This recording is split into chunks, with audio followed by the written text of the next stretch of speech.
इस गांव की सुबह एक जोरदार बांग वाले मुर्गे और एक चौकन्ने बिल्ले से शुरू होती है। लेकिन एक सुबह भोलू की बांग हमेशा के लिए बंद हो जाएगी और बिल्लू अच्छी तरह जानता है क्यों। सूरज निकलते ही भोलू पूरे गर्व के साथ बाड़े पर चढ़ जाता है। उसके लिए वह बाड़ा बस लकड़ी का टुकड़ा नहीं, उसका अपना मंच है। भोलू खुद को सुबह का रखवाला मानता है। शाम तो हर रोज उसकी बांग से ही उठता है, जैसे वही उसका पंखों वाला अलार्म हो। सच तो ये है कि पूरे गांव का दिन भोलू की बांग से ही शुरू होता है। हाँ, सबको ये अच्छा नहीं लगता। कुछ लोग बस 5 मिनट और सोना चाहते हैं। भोलू ऐसे इतराकर चलता है जैसे पूरे आंगन का हीरो वही हो, और उसके मन में तो वह सचमुच सुबह का हीरो है। लेकिन नीचे बिल्लू है, एक चालाक बिल्ला, जिसे सुबह का यह शोर बिल्कुल पसंद नहीं। बिल्लू भूखा है और उसकी नजर में भोलू कोई दोस्त नहीं, सीधा नाश्ता है। उसके मन में तो शिकार का नाम पहले से तय है, भोलू। उधर भोलू आराम से दाना चुग रहा है।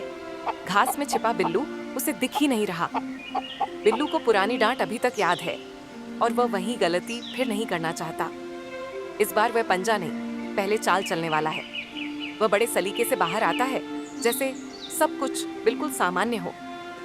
उसकी बातों में मिठास है, लेकिन मुस्कान के पीछे कुछ और ही पक रहा है। भोलू संभल कर जवाब देता है। सोचता है, आज सुबह बिल्लू इतना मीठा क्यों बोल रहा है। भोलू बांग देता है और कहता है कि वह तो पूरे गांव के काम आता है, जबकि बिल्लू उसके पंख से खेलता रहता है। बिल्लू तुरंत भोलू की झिझक पकड़ लेता है और वहीं से दबाव बढ़ाने लगता है। कहीं एक थका हुआ मजदूर बस यही शोर सुनता है, कहीं एक बुजुर्ग मन ही मन चाहती है कि यह मुर्गा थोड़ी देर चुप रहे। बच्चे भी उसकी बांग से बचते हैं और थोड़ा सा और सोना चाहते हैं। पहली बार भोलू के मन में सवाल उठता है, क्या वह सच में सबकी मदद कर रहा है या सबको परेशान कर रहा है। जैसे जैसे ये बात बढ़ती है, बिल्लू बड़ा लगने लगता है और भोलू की नीयत छोटी। बिल्लू उसके गर्व का मजाक बनाता है और भीतर उसकी भूख और तेज हो जाती है। वे मीठी मीठी बातें भोलू के दिल में धीरे धीरे डर भर देती हैं। जब भोलू सीधे सच पूछता है, बिल्लू बस एक शब्द कहता है, नाश्ता। भोलू जान की भीख मांगता है, लेकिन बिल्लू उसे बस एक मुसीबत कहता है। उस थमे हुए पल में भोलू के पास भागने की कोई जगह नहीं बचती। भोलू की आंखों में बिल्लू और बड़ा होता जाता है और दुनिया छोटी पड़ने लगती है।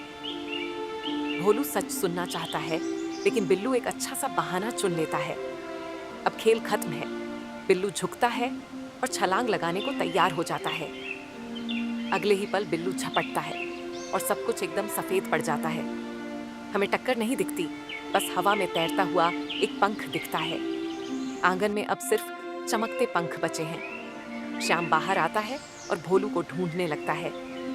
दड़बे के पास उसे बस हल्की कुकड़ाहट और दूर से आती पहियों की आवाज सुनाई देती है। एक लाल सुनहरा पंखी श्याम को समझा देता है कि भोलू अब नहीं रहा। श्याम धीरे से लौट पड़ता है, खुद को समझाते हुए कि अब सुबह शांत रहेंगी। भोलू के बाड़े पर अब बिल्लू धूप सेंकते हुए आराम से सो रहा है। बाकी लोगों को वह बस एक साधारण सा बिल्ला दिखता है। पंखों से नजर ऊपर आसमान तक जाती है और बस अंजाम सामने रह जाता है। सीख साफ है, स्वार्थी फैसले अक्सर अच्छाई का नकाब पहन लेते हैं। बहाने से आगे देखो, सोचो असली वजह क्या थी। अब बताओ, तुम भोलू के साथ हो या बिल्लू के? कमेंट में लिखो भोलू या बिल्लू। और ऐसी ही और कहानियों के लिए किस्सा कहानी को सब्सक्राइब करो।